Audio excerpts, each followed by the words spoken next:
There's such a beautiful sentiment in the film about how art calls to its owners. What was it about Say a Little Prayer and this character that spoke to you? Oh man, there's so many different layers to Christina, my character, and also to the film. It was just such a beautiful backdrop that we got in San Antonio. I've been there before, but not in this capacity, in this type of light to create art, and it really opened my eyes to it being such an artful town, and everyone having so much. They call it San Antonio is amor, so like San Antonio is love, and they share their art with each other, and it's just so beautiful visually and also performance based as well. But as far as Christina, she's just full of love and has these two best friends as well, who she's the mom figure. She is the mom and also the Yeah. nurturer, spoiler alert, who gives that advice but is also looking for that special piece of love herself. I think it can be a struggle sometimes when you're a single mom and you want to get back out there, and that really resonated with me, along with the fact that she is just such an entrepreneur, such a badass, and the trio of friends really stick together to take on San Antonio. Your character's journey, like you were saying, is about letting her guard down and the internal struggles that she battles with herself as a single mom, being open to love again. How did you get into the mind space of this character and where she sits within you? Ooh, well, I love that question because it brings me back to doing a lot of the research with a lot of different and single moms or Yeah. moms who have husbands, partners, that sort of thing. I was just so moved by a lot of their stories. Specifically, my sister. I really look up to her as a mom, and my sister in law as well. They're both such wonderful moms. And I sat and interviewed them and had some time to kind of just talk about what it was like to live a life like as a businesswoman, Mm. and as a working mama, and then also have your little ones to care for and to really make sure that you're present for.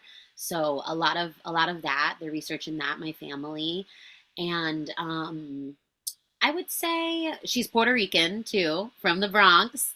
I'm from Miami, but that was a really big thematic win, I think, for me as an Afro Latina. Yeah. Really resonated with me. Being Cuban, Puerto Rican, and Italian, I was just like, yes, this is so awesome to play myself culturally, and then also, put that out there about a mom because I'm a new mommy to be, or soon, soon to be.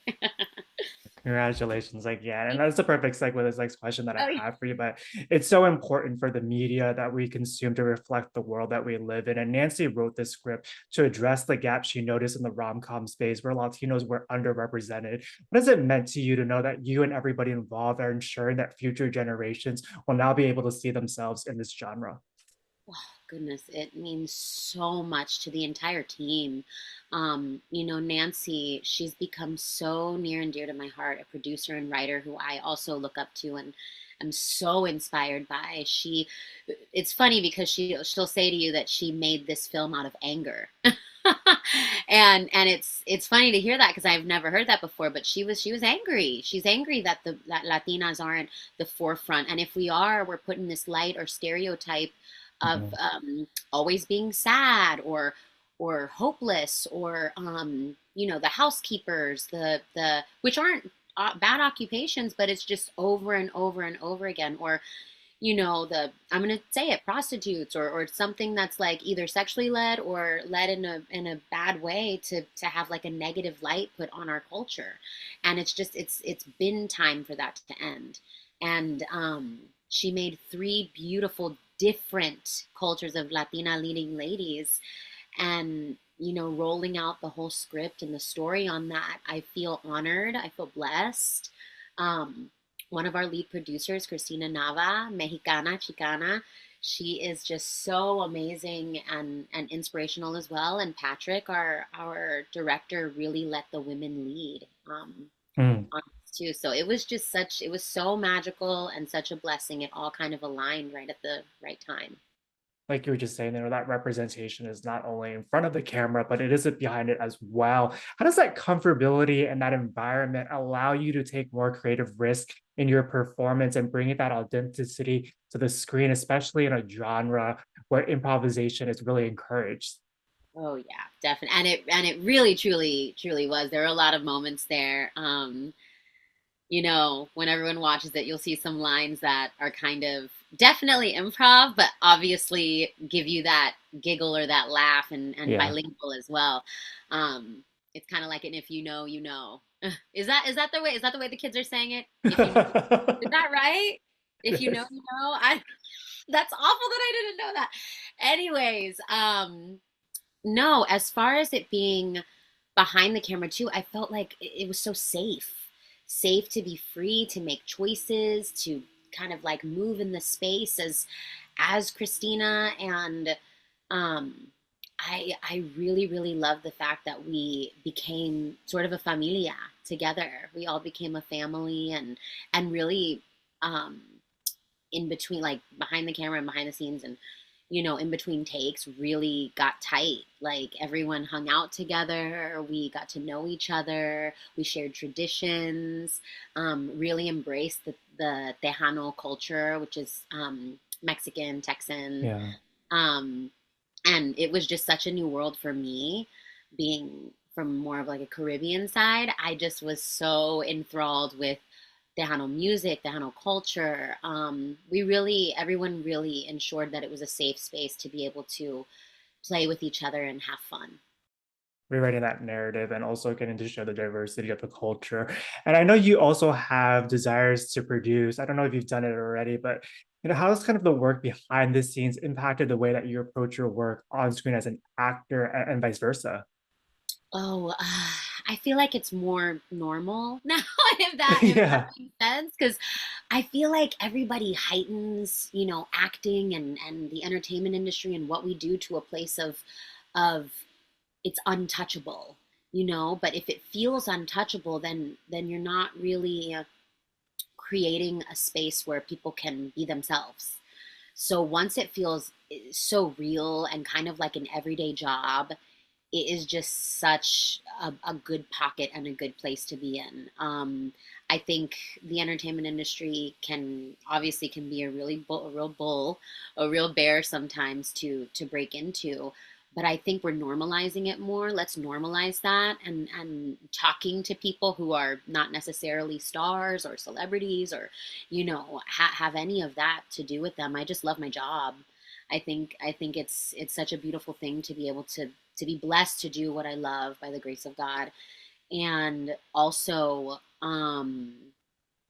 just ensure that we're doing this to highlight real lives.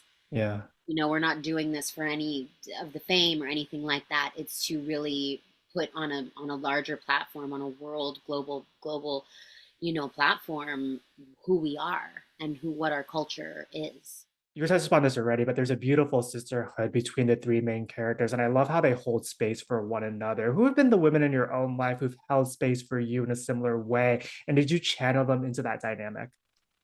Oh yeah, definitely. Thanks for that one, Kevin, because it also brings me back to remembering the time when I was asking questions about being a mother, and that nurturing side of when it would happen. And now look at this to coming to fruition. It's a really beautiful thing.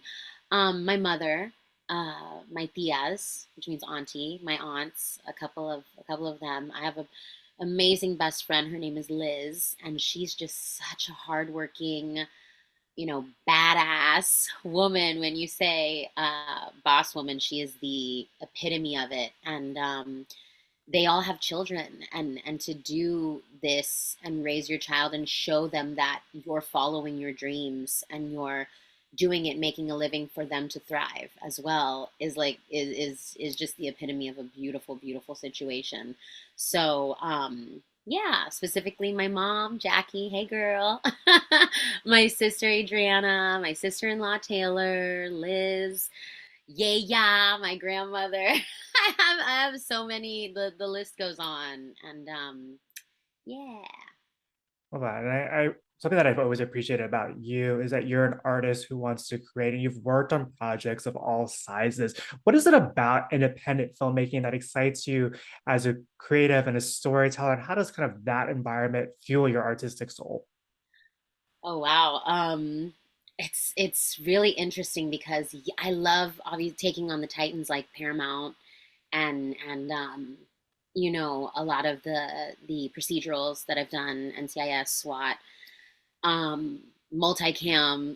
I'm going through it all, but to think of the independent films and the independent work that I've done, it's just so grassroots.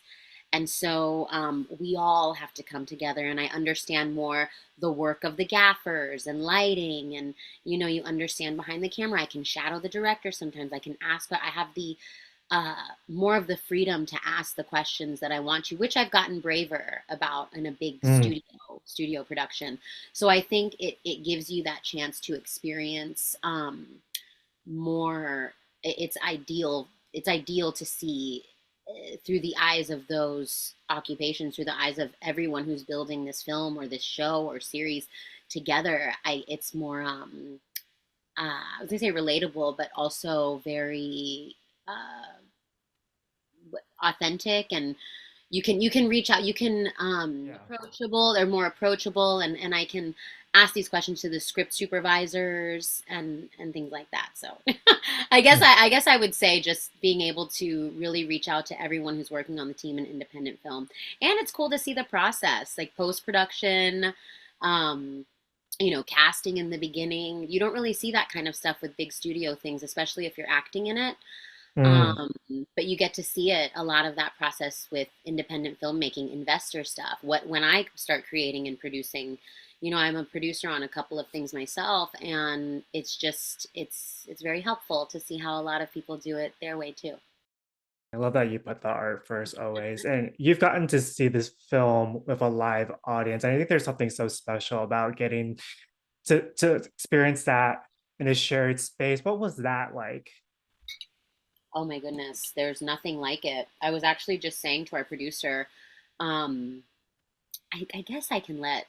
I'm just gonna say it. I'm gonna be surprising people in my hometown when the film gets there too.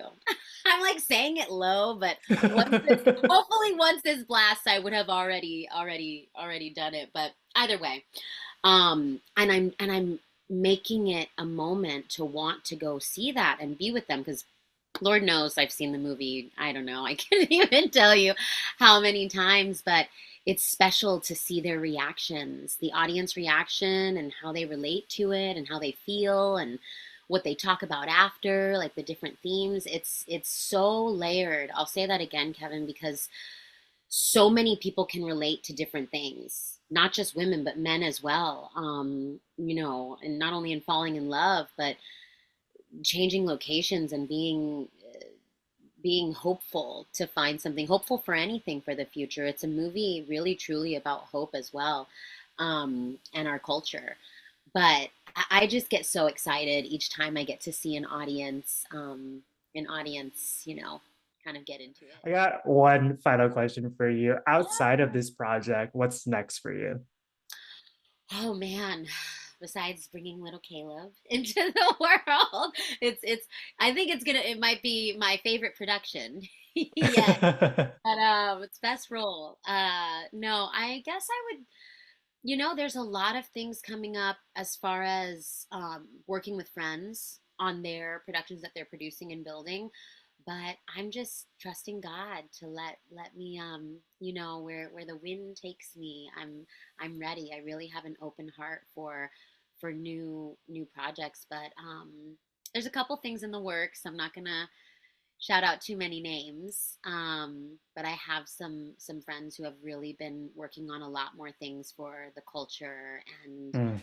um, you know, Latinos. So we have a couple of films and series happening.